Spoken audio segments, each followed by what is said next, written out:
출근길 뉴스를 종합해드립니다. 깊이 있는 뉴스 YTN FM 출발 새 아침. 신율의 출발 새 아침 3부 순서 광고부터 들으시죠.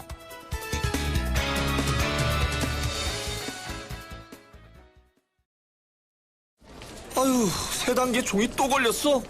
정말 대본 하나 하려다가 미치겠네. 내가 진작 현대오피스로 바꾸라니까. 오늘 다 날 셀 거야. 이제 스트레스 받지 마세요.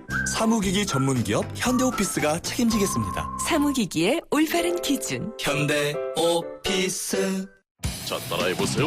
이카운트 ERP 4만원. 회계관리, 이카운트 ERP 4만원. 재고관리, 이카운트 ERP 4만원, 생산관리, 사업 성공 함께해요. 이카운트 ERP의 모든 기능을 월 4만원에 드립니다. 이카운트 가입비 부가세 별도. 고객님 사랑합니다. 배우 박서연이에요. 제가 뭘 잘 잊는 걸로 소문나 있잖아요. 근데 딱 한 가지 안 잊어먹는 게 있답니다. 대리운전 번호 2588 말이죠. 2588은 안 되는 노래까지 되더라고요. 좌우로 정렬 2588. 송곳 같은 말, 허무한 말, 우리가 주목해야 될 말을 전해드립니다. 왁자지껄, 말.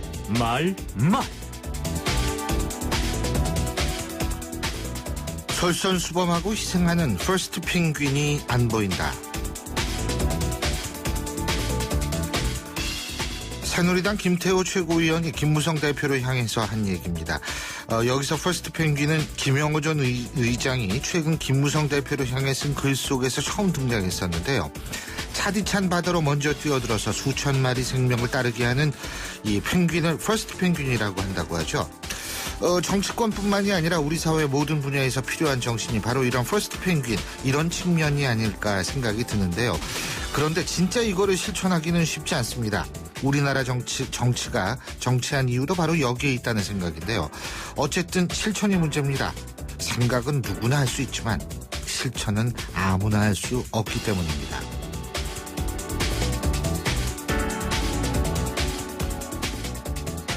국회의원도 아닌 분이 300명 국회의원 합의를 뒤집는 초유의 사태가 벌어졌다.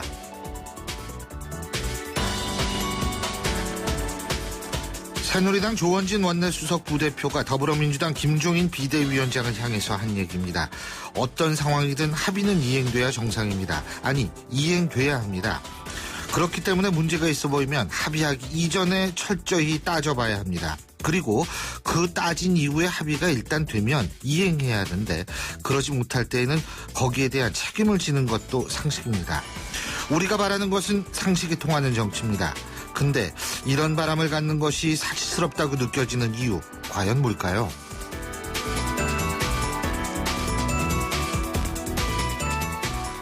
제갈공명이 조조의 군사를 동남풍으로 무찔렀듯이 영남에서 동남풍을 만들어 새누리당의 10년 정권을 교체하겠다. 경남 창원선 성산에 출사표를 던진 정의당 노회찬 전 대표가 한 얘기입니다. 노 전 대표는 어제 정의당의 공동선거대책위원장에 위촉되기도 했는데요. 우리나라 정치권을 보면 사자성어나 중국 고사, 삼국지 뭐 이런 거 인용하는 경우가 많습니다. 덕분에 사자성어 공부하는 기회는 되는데, 그런데요, 이 등장하는 중국 고사의 사례나 사자성어의 내용이 좀 전투적이거나 지나치게 잔혹하다 싶을 정도의 내용이 있는 것이 사실입니다. 이는 정치적 상대방을 협상의 파트너로 생각하는 것이 아니라 일종의 전투의 상대로 생각하는 것은 아닌가 하는 생각이 들게 하는 부분인데요. 정치는 전투의 과정이 아닙니다. 정치는 선과 악이 맞붙는 과정이 아니라 최악을 피하는 과정이기 때문입니다. 지금까지 왁자지껄 말말말이었습니다.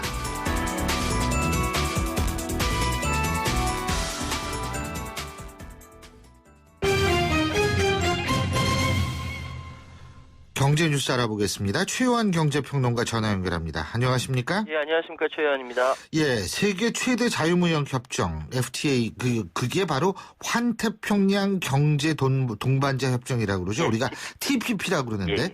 이게 이제 공식 서명이 됐어요. 예. 그죠?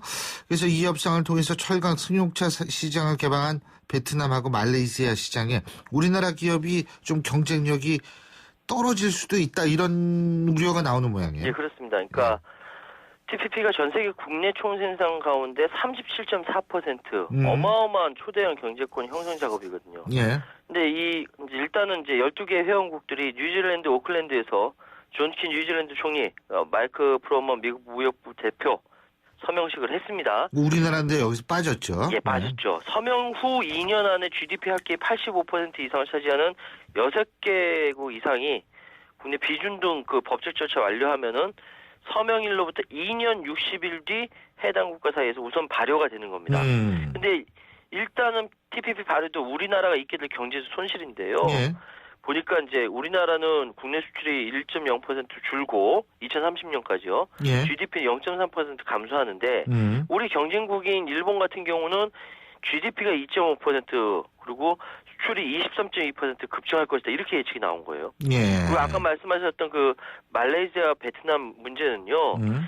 이미 한국과 말레이시아, 한국과 베트남은 FTA를 체결했습니다. 맞습니다. 그런데 한국과 베트남의 FTA 자유화율은 89.9 그리고 말레이시아는 91.1인데 이들 국가의 TPP 이들 국가 사이의 TPP 자유화율은 98에서 99%입니다. 그러니까 당연히 이제 한국이 갖고 있는 강점이 이제 자동차, 철강, 가전시장인데 예. 이 부분이 이제 낮아지게 되는 거죠. 아. 더군다나 지금 베트남은 우리나라에서 진출한 유통기업의 아울렛 수를 이제 수를 점포수를 제한하고 있거든요. 예. 근데 이걸 푼다는 거 아닙니까?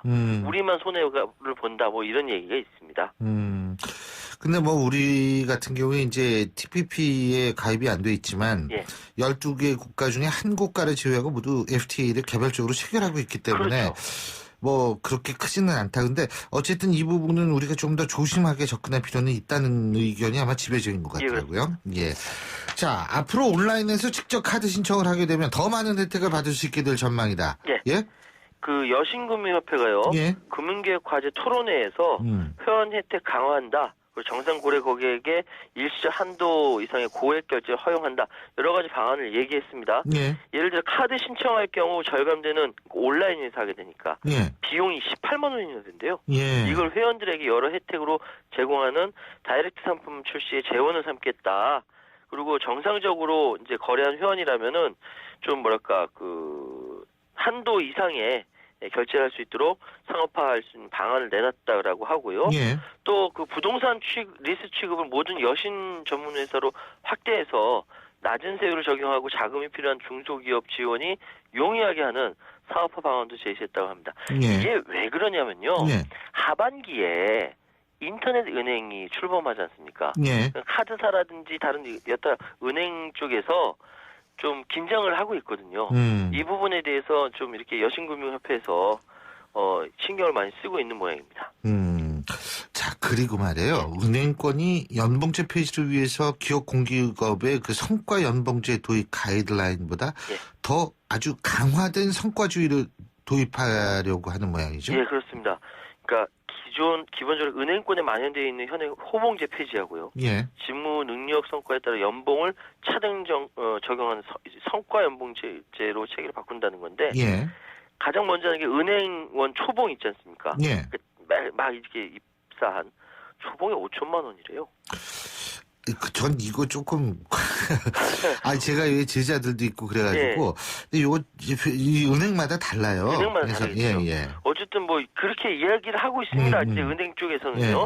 예, 그러면서 이제 또 저성과자에 대한 일반 해고 취업 규칙 도입하는 문제에 대해서도 업무 능력이 현저히 떨어지거나 근무 성과가 좋지 않은 직원에게 개선의 기회를 제공하고 당연하죠. 이후에 변화 없을 경우 법률이 허용하는 범위 내에서 해고하겠다.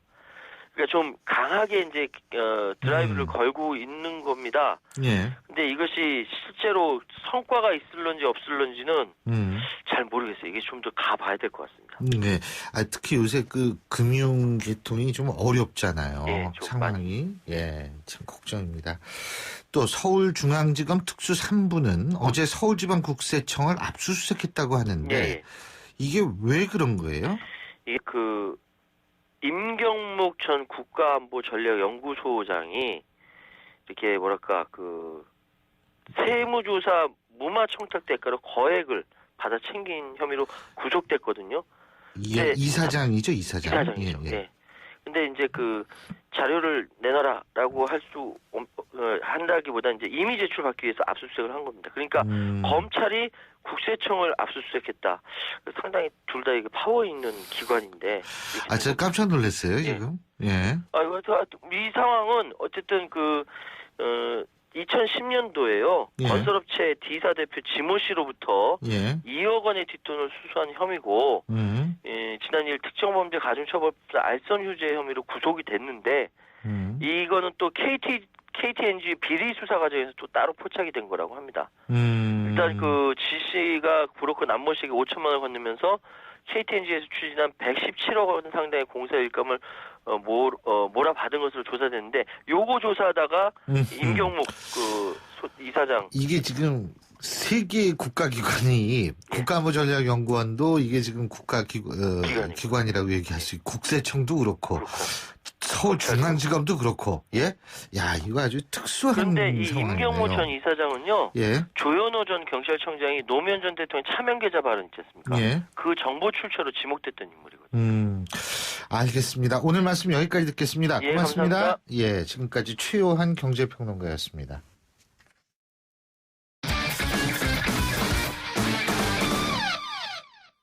스포츠 소식 알아보겠습니다. 최동훈 스포츠 평론가 전화 연결하죠. 안녕하십니까? 예, 안녕하세요. 예. 안녕하세요. 전인지 선수가 지금 LPGA 데뷔전을 치르고 있다고 하는데. 예, 오늘 2라운드입니다. 2라운드예요? 예. 그러면은 어떻습니까? 2라운드가 올 시즌에 그 골프 대회가 개막한 이후로 계속 이 기상 악화 때문에 지금 경기가 중단되고 있는데 이 코츠 골프 챔피언십도 2라운드가 기상 악화로 중단이 됐습니다. 이 전인지 선수가 16개의 홀을 마친 상황에서 2분 파를 쳤는데 2라운드 합계 4언더파를 지금 기록 중이거든요. 이 순위는 어제 공동 2위에서 공동 7위까지 밀려났고요. 현재는 경기가 중단된 상황에서 이 장하나 선수하고 리디아고 선수가 7언더파로 공동 선두를 기록 중에 있습니다. 이 전인지 선수가 지난해에 이 우리나라와 미국, 일본 메이저 대회를 석권했고요. 2016 시즌에 또 한국을 대표해서 LPGA에서 크게 활약한 선수로 기대를 받고 있는 선수이기 때문에 데뷔전이라 더 특별히 관심을 모으고 있는 겁니다. 예, 그렇군요. 자, 그리고 야구장에 새로운 볼거리가 생겼다고 그러는데 SK 와이번스가 홈구장에다가 세계에서 제일 큰 전광판을 설치한다고 그러네요? 예, 그렇습니다. 어느 정도 크길래 이래요? 예? 저는 개인적으로 꼭 가서 한번 보고 싶은데요. 참. 이 SK 와이번스가 홈구장에다가 이 세계에서 제일 큰 전광판이라고 합니다. 이게 어느 정도 크기냐 하면은 가로가 63m입니다. 세로가 18m이고요. 이야. 이 정도면은 우리가 보는 그 농구 코트 있죠? 농구 코트의 3배 규모거든요. 그렇죠. 아니, 건물로 따지면은요. 우리가 보통 2.5m, 이 정도 하잖아요? 3m라고 잡아도 6층이 넘는 규모죠, 이게. 엄청나네요. 이게 이제 3월 초에 완공이 되고요. 올 시즌 개막전서부터 본격적으로 가동할 예정인데, 이 관중들이 선수들이 아주 그 세세한 장면들까지 다 볼 수가 있고, 또 실시간으로 스마트폰으로 연동해서 응원 문자도 보내고 여러 가지 이벤트를 한다고 하니까, 제가 좀 예상하기에는 분명히 야구장에 새로운 볼거리를 등장하면서 SK 와이번스를 상징하는 또 하나의 어떤 상징물이 되지 않을까 이런 생각이 들기도 합니다. 또 대학 스포츠에서도 의미 있는 변화가 생긴다고 하는데 이제부터 대학 선수들 학점이 모자라면 경기에 출전할 수 없다고 하는데 이게 글쎄요 변화가 제대로 될까요? 그러니까 변화를 하려고 하는 노력은 보인 거고요. 이게 어떻게 좀 더 엄격하게 관리하느냐에 따라서 달라지겠죠. 그러니까 이게 우리가 이 스포츠 강국으로 위상을 다져나가고 있죠. 이게 엘리트 스포츠 덕분인데 부재형도 많이 있었습니다. 그래서 선수들이 아니라 이 운동 기계라는 비난도 있었고요. 이런 이제 이 엘리트 체육의 병폐를 바로잡아야 된다는 목소리가 계속 있어 왔는데 그 노력의 일환으로 이 대학 스포츠 총장 협의회가 이제 의미 있는 결정을 내렸다고 볼 수는 있습니다. 대학 운동부 선수들 두 학기 평균 학점이 C 학점을 넘어야지 출전할 수 있도록 규정을 새로 만든 거거든요. 올해 성적을 반영해서 내년부터 시행할 예정인데 이 선수들이 처음부터 적응하기는 쉽지는 않겠지만 그래도 이 쉽지 않은 이 일을 해내야지만 이 운동선수에 대한 일부의 편견을 좀 바로잡을 수도 있겠고요. 예. 지성인으로서 생활에 나갈 수 있는 바탕을 마련해 나갈 수가 있겠죠. 이게 눈 가리고 아웅이 될 수 있는 확률이 있다라고 저는 생각하는 게요. 예. 사실 이 선수들이 수업에 제대로 들어올 수가 없어요. 예? 그런 상태에서는 시험을 제대로 치기가 굉장히 힘듭니다. 그러니까 예를 들면 학점을 주는 기준으로 일부 대학 같은 경우에 그런 경우가 있다라고 알고 있는데, 뭐 예를 들면 전국 대회에서 뭐 몇 위 안에 들어가면 B 이상을 줘라, 뭐 예를 들면 그런 예? 기준에 의해서 주는 건데, 아니 그런 상황에서 C학점 이상을 받아야 된다, 그건 별 의미가 없는 것 같고요. 조금 추가적으로 좀 말씀을 드릴까요? 예.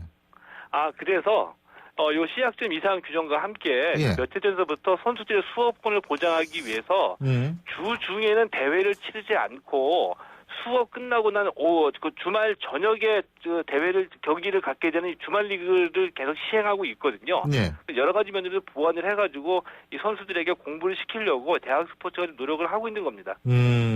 어쨌든 수업을 듣게 해야 돼요. 수업 그렇죠. 못 듣게 하는 상태에서 시험만 치고 학점 C 어쩌고, 이건 눈 가리고 아웅이니까 수업을 철저히 듣게 하고 다른 학생들과 동등한 출결 체크를 통해 가지고 공정한 평가가 이루어질 수 있는 상태에서의 C학점 이상을 받아라. 저는 이거는 중요하다고 봅니다. 예, 학사 관리 엄격하게 해야 돼요. 이거 눈 가리고 아웅하면 안 됩니다. 예.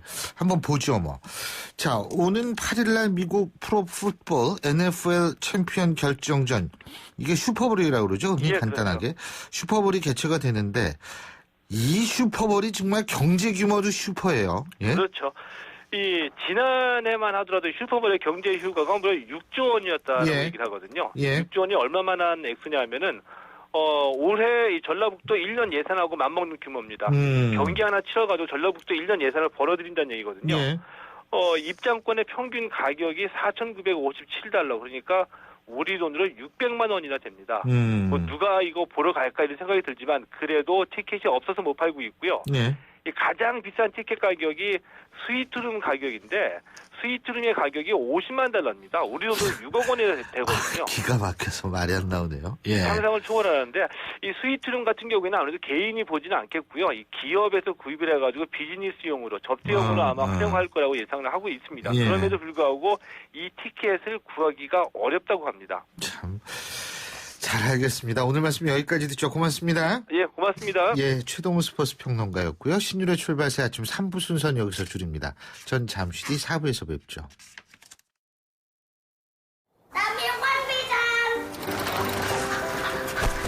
학교를 향해 누아는 페달을 밟는다. 가난이 따라오지 못할 만큼 힘차게.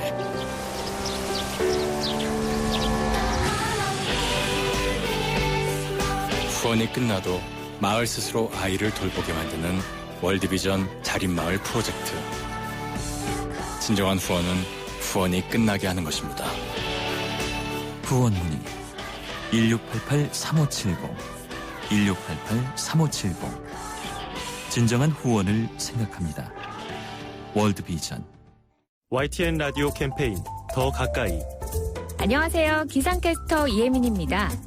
요즘처럼 건조하고 추운 겨울철에는 미세먼지 농도를 체크해야 건강을 지킬 수 있습니다. 여러분, 미세먼지 예보를 미리 확인할 수 있다는 거 아셨나요? 인터넷에 에어코리아라고 검색해서 들어가시면 미세먼지 예보를 확인할 수 있는데요.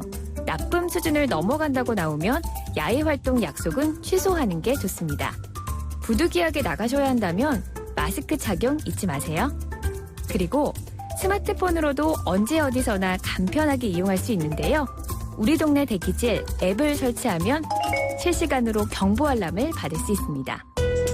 맑은 공기 더 가까이, 미세먼지는 저 멀리. 미세먼지 농도를 체크하는 스마트한 습관을 기르세요. YTN 라디오 캠페인 더 가까이. 한국환경공단과 함께합니다. 날카로운 분석, 내일을 보는 시선. 신율의 출발 새 아침. 신율의 출발 새 아침 4부 순서 광고부터 들으시죠. 가문의 영광상, 올해도 건강하게 집안을 지켜준 우리 집 복덩이 며느리에게 이 상을 드립니다.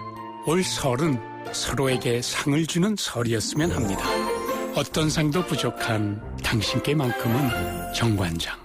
옥수수 TV는 본안의 옥수수 지루한 일상을 감 옥수수 재미없는 세상을 지옥수수 옥수수로 흑냄새를 살 옥수수 흥미진진 동영상을 즐겨봐 옥수수 심심할 땐 옥수수 동영상이 우수수 모바일 동영상의 신세계 옥수수 어려울 때 네 곁을 지켜주는 내가 있어 다시 일어나 힘내라 힘내라 대한민국 처음 마음 그대로 100% 당신 편에서 NH 농협은행.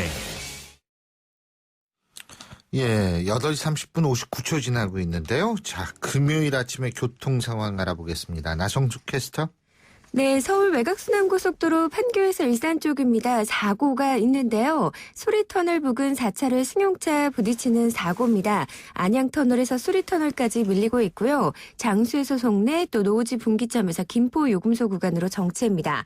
서해안고속도로 목포 방향 바람 부근 1차로에 낙하물이 떨어져 있습니다. 처리 작업 때문에 밀리지 않던 구간 화성휴게소에서 바람까지 정체고요. 서울 쪽으로 일찍에서 금천까지 밀립니다. 서부간선도로 고척교에서 양평교까지 도심 쪽으로 정체고요. 외곽으로 나가는 길도 양평에서 신정교 구간으로 밀립니다.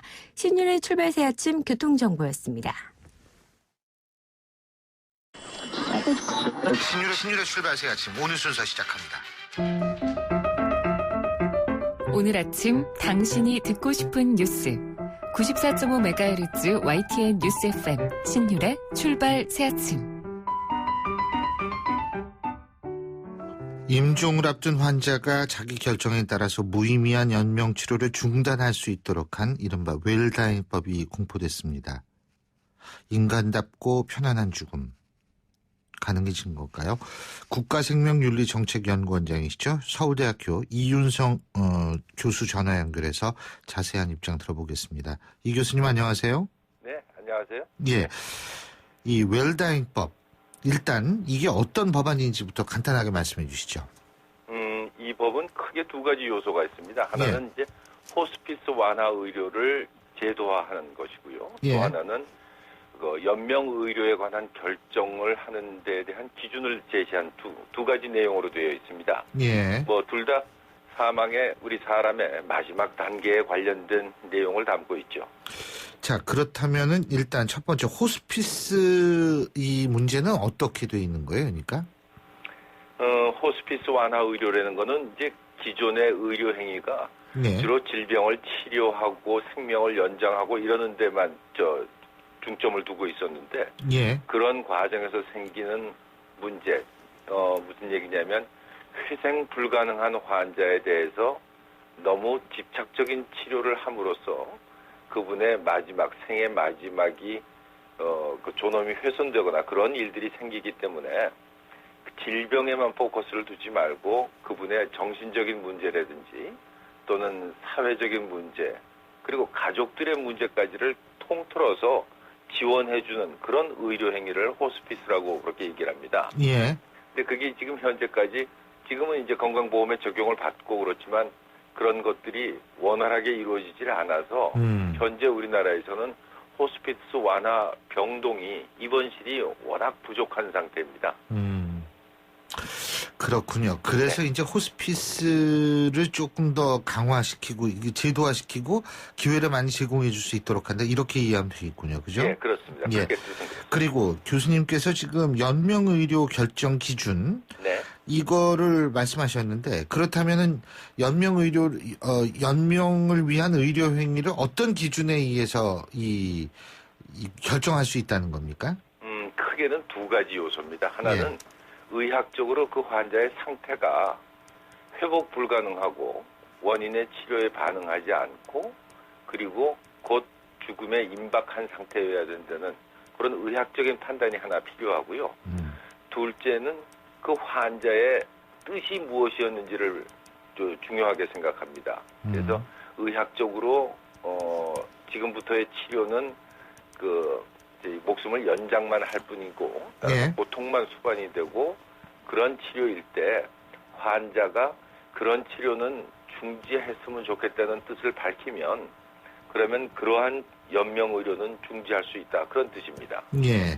그러니까 이게 많은 분들이 헷갈리는 게 이게 안락사하고는 완전히 다른 거죠. 그죠?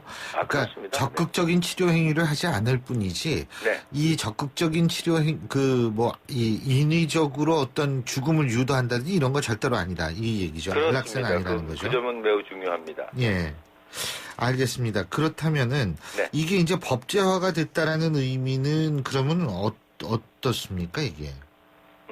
이제까지는 그게 의료 현장에서 예. 환자 또는 환자 가족하고 당해 의료인이 특별한 기준이 없이 각각의 철학에 따라서 또 예. 각각 환자가 처해진 상황에 따라서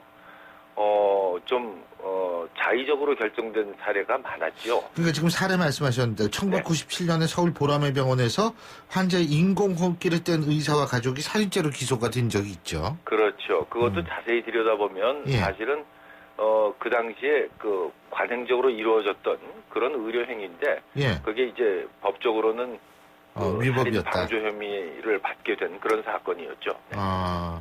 그러니까 이제 이런 사회적 사례도 이제는 나타나지 않을 수 있다라는 건데 외국 같은 경우에는 이미 이게 보편화가 돼 있는 거죠.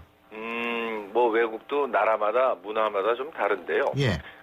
우리가 자주 알 수 있는 그 미국 같으면은 뭐 그동안 여러 사례가 있었고요. 예. 우리나라에서도 세브란스 병원의 김할머니 사건도 있었고 또 잘 알려지진 않았지만 김수환 추기경님의 선종에도 이런 개념이 적용이 됐습니다. 네. 그렇군요. 뭐 부작용 같은 경우 우리가 생각해야 될 부작용은 없습니까? 지금 많은 분들이 걱정하는 것이 혹시 더 치료받아야 되는데 그게 애매하죠. 예, 경제적인 문제로 치료를 중지하는 사례가 생기지 않을까 하는 예. 그런 두려움이 있는데요.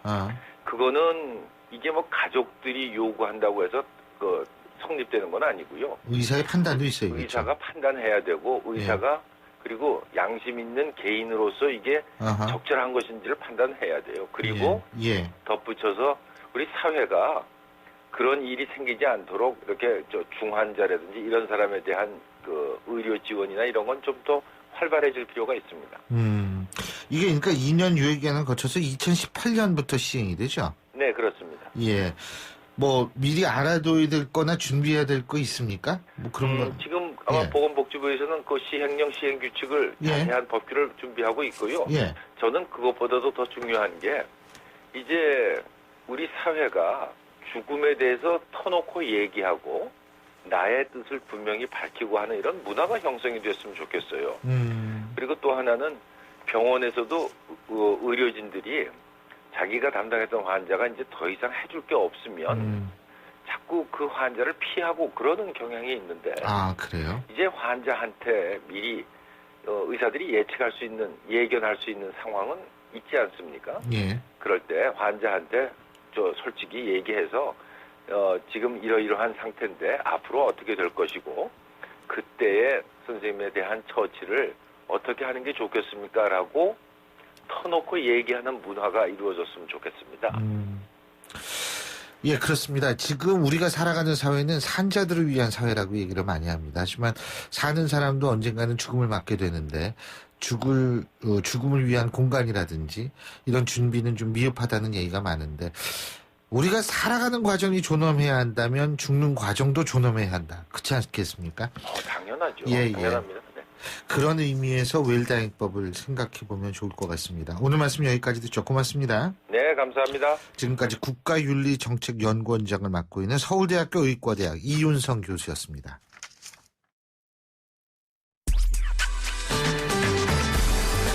여러분은 지금 FM 94.5MHz로 방송되고 있는 신율의 출발 새 아침을 듣고 계십니다. 의견 주실 분은 짧은 문자 50원, 긴 문자 100원의 이용료가 드는 휴대전화 문자 메시지 샵 0945번으로 의견 남기실 수 있습니다.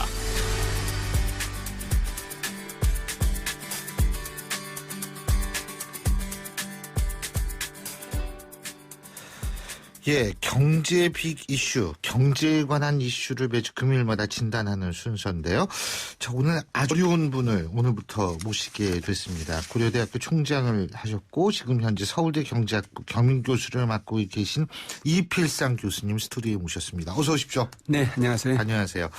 자, 유일호 경제부총리 이거 뭐 지금 이 취임하고 나가지고 그 경기 부양책을 막 발표하고 그랬는데 여기에 대해서 말들이 많더라고요. 네. 불만이 많은 건지 말이 많은 건지 모르겠습니다만. 예. 한마디로 돈을 풀어서 경제를 살리겠다 이런 정책을 내놨는데요. 정책 내용이 크게 세 가지입니다. 예. 첫 번째는 정부 재정의 조기 집행인데요. 이 정책은 정부가 예산을 미리 풀어서 경기 추락을 막는 정책이거든요. 예. 이번에 정부가 재정의 조기 집행을 6조 원 정도 1분기에 하겠다. 그런 내용을 내놨고요. 두 번째 내용은 정책금융 확대인데요.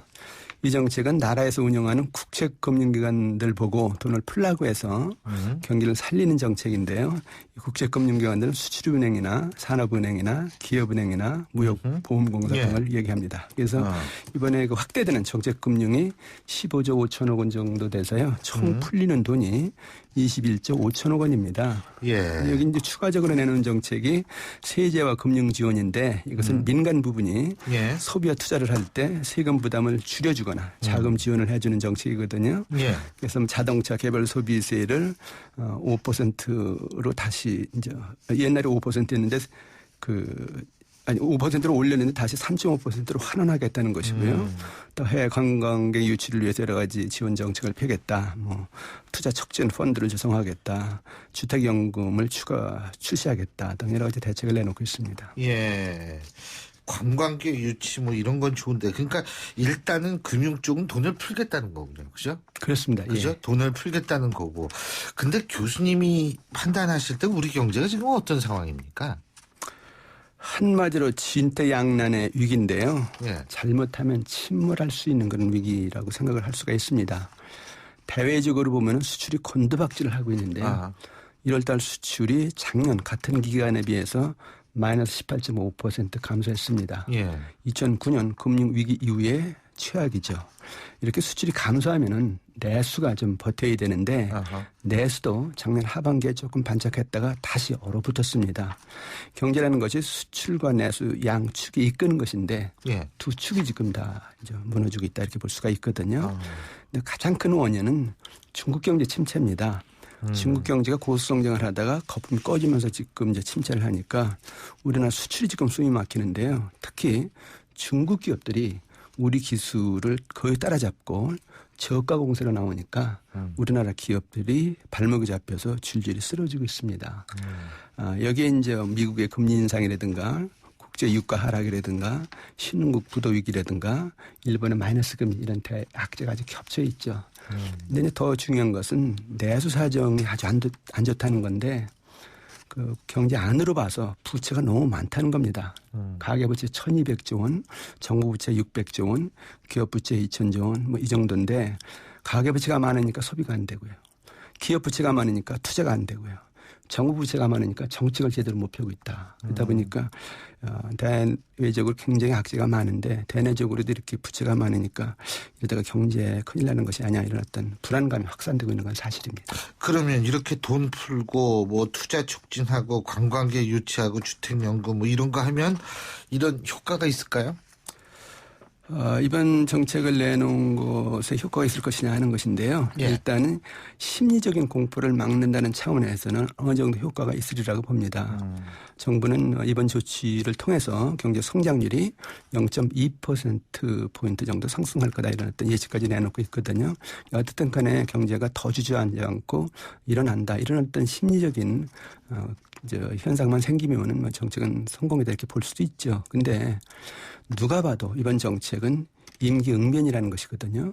그리고 그 규모가 적어서 효과도 규모가 적은 편이군요. 이게 전 15조 이러면 21조로 엄청나 보이는데 최근한 경제팀은 46조 원을 풀었거든요. 그래요? 네. 근데도 효과는 별로 없었는데. 예, 그래서 이번에도 효과가 그렇게 크진 않을 것이다 이런 어떤 불안감이 있는 건 사실입니다. 근데 여기서 중요한 사실은 우리 경제가 경기 회복 능력이 높지 않다는 겁니다. 우선 우리 경제 보면은 성장 동력이 꺼져서 2%대 저성장 기조로 들어선 상태거든요. 이런 상태에서 경제 성장을 이끌어갈 기업들이 부실 상태라는 겁니다. 특히 대기업들이 좀 상당히 어렵거든요. 더군다나 여기에 지금 장기적인 얘기를 합니다마는 저출산 고령화 속도가 세계 1위입니다. 그러니까 생산 가능 인구가 계속 줄고 있다는 것이거든요. 근데 이런 상태에서 이제 가계, 기업, 정부 이제 모두 빚이 많으니까 정말 몸부림치지 않으면은 회복하기 어려운 그런 이제 어려운 상황에 이렇게 진단이 가능하다는 것이죠. 그래서 정말로 과감하고 근본적인 대책을 마련해야지 돈이나 좀 풀어서 살려보겠다 하는 것은 급한 불을 끄는 데는 효과가 있을는지 모르지만은 경제를 살리는 데는 미흡하다 이렇게 볼 수밖에 없는 거죠. 하반기가 더 걱정이라며요. 지금 근데 세계 경제가 계속 침체할 가능성이 있고요. 우리 경제도 계속 부실화할 가능성이 있습니다. 그래서 하반기에 우리 경제가 더 나빠질 것이다 그런 어떤 우려가 있는 것은 사실인데요. 그렇지만 상반기에 돈을 좀 더 풀었기 때문에 하반기에 경제가 더 나빠진다 그거는 아닌 것 같습니다. 일반적으로 경기는 1년 중에 상저 하고 현상이 많이 나타난다는 것인데요. 상저 즉 상반기에는 상당히 저조했다가 하반기에는 좀 호전되는 그런 어떤 형태로 많이 나타난다는 것이거든요. 그렇다면 경기가 나쁜 상반기에 이제 집중적으로 돈을 풀면은 1년 전체적으로 볼 때는 경기 침체를 막는 효과가 좀 크다 그런 얘기거든요. 이런 차원에서 우리나라는 2000년대 초부터 계속 상반기에 예산을 많이 조기 집행을 했습니다. 그래서 보통 60% 이상을 조기 집행했거든요. 이번에 이 정부는 58% 정도 조기 집행하는 겁니다. 그래서 2년과 비슷한 거죠. 그래서 이번에 특히 상반기에 돈을 많이 풀어서 하반기에 경기가 나빠지다. 그때 가면 돈 없어서 어떡할 거냐. 그런 것은 조금은 과장된 우려가 아닌 그런 생각도 듭니다. 근데 아까 최경환 경제팀도 40몇 조 풀었다고 그러셨잖아요. 그죠? 그러니까 결국은 지금이나 그때나 돈 풀어가지고 어떻게든 경기 부양해야 된다는 거는 마찬가지인 것 같네요. 그죠? 네, 그렇습니다. 돈 풀어서 경기 살리겠다. 같은 기조입니다. 최경환 경제팀은 출범하면서 경기가 살아날 때까지 확장 정책을 펴겠다. 지도에 없는 길을 가겠다. 이렇게 선언을 하고 추경 편성, 금리 인하, 부동산 규제 완화 등 다양한 수단을 동원을 했죠. 그렇지만 결과는 기대 이하였습니다. 성장률은 2%대로 떨어지고요. 신규 고용은 50만 명에서 30만 명 수준으로 감소했습니다. 그리고 가계부채가 900조 원대에서 1200조 원대로 지금 상승을 했고요. 근데 사실 청양경제팀의 경제정책은 어떻게 보면은 경제가 구조적으로 지금 부실화되고 있는데 돈 좀 퍼볼 것이다. 그렇게 보니까 이게 어떻게 보면 실패거든요. 그런데 결국 경제 상황이 더 악화되는데 이런 상태에서 똑같은 정책을 반복한다. 이건 문제가 크다는 것이죠. 지금 상태에서 돈을 계속 푼다라고 했을 때, 그래서 부양정책만 고집한다라고 했을 때 가계부채 계속 증가할 겁니다. 지금 1200조라고 그러셨나요? 네. 우리나라 1년 예산이 몇 배네요. 네. 그렇습니다. 예산에. 우리가 지금 350조, 400 이 정도 되니까. 그렇게 해서 이제 증가할 수밖에 없고요. 왜냐하면 고용 불안하고 그다음에 이제 소득이 안 늘어나니까요. 그다음에 한계 기업들은 특히나 구조조정을 빨리 해야 되는데 이게 돈을 풀면은 구조조정을 안 한다는 것이죠. 그래서 한계 기업이라는 게 망하려고 하는 건가요? 그러니까 영업 이익을 벌어도 이자도 못 갚는 기업은 한계 기업이라고 부릅니다. 이익을 봐도 이자도 못 갚는다. 그러니까 계속 빚으로 연명하는 기업들이죠. 그런 기업들은 어떻든 간에 구조조정을 해야 되거든요. 근데 돈을 지금 풀고 더군다나 금리를 내리고 이러면은 그 한계 기업들이 계속 연명을 하면서 경제 부실은 계속 심화되죠. 그래서 경쟁력은 계속 떨어지고요. 그러니 그런 차원에서 본다면은 구조조정을 제대로 하면서 이런 경기 부양 정책을 펴는 건 좋은데 일단 돈만 푸니까 문제가 더 악화될 수 있다. 특히 청양경제팀 경제정책의 효과가 지금 상당히 나쁜 상태인데 또 같은 정책을 편다는 것은 문제가 있다 이렇게 볼 수가 있다는 것이죠. 그래서 일단 급한 불을 끈 다음에 이런 차원에서 어느 정도 정당성이 인정됩니다만은 근본적인 거. 이런 기준을 계속하는 건 문제가 있다 이렇게 봐야 될 것 같습니다. 교수님 그럼 그 근본적인 거 예를 들면 어떤 게 있을까요? 어떻게 해야 될까요? 한마디로 구조개혁과 체질 개선인데요. 굉장히 어려운 일입니다. 근데 중요한 이제 사실은 우리 경제는 돈을 풀면 살아날 수 있는 그런 구조가 아니라는 겁니다. 사람을 치면은 몸에 깊은 병이 있어서 수술을 해야 되는 상태인데 이런 환자에게 계속 진통제만 주면은 시간이 갈수록 병만 더 깊어져서 생명이 위험해질 수 있다는 것이거든요. 그러니까 우리 경제가 수술해야 되는 아주 깊은 병이 됐다. 이렇게 진단을 해야 된다는 건데 지난 1월에 수출 굉장히 많이 이제 감소했다 이렇게 말씀드렸습니다만은 마이너스 18.5%. 내역을 보면 정말 충격적입니다. 석유 제품 마이너스 35.6%, 선박 마이너스 32.3%, 자동차 마이너스 21.5%, 철강 마이너스 19.9%, 반도체 마이너스 13.7%, 휴대전화 마이너스 7.3%. 우리나라 산업 거의 전부가 지금 수출이 곤두박질하고 있다는 겁니다. 이렇게 친다면은 이 산업 구조가 가지고는 국제 경쟁하기 힘들다. 수출도 하기 힘들다. 어떻게 살 것이냐. 이렇게 본다면은 이제 산업 발전을 원점에서 다시 시작한다는 차원에서 구조 계획을 해야 된다는 겁니다.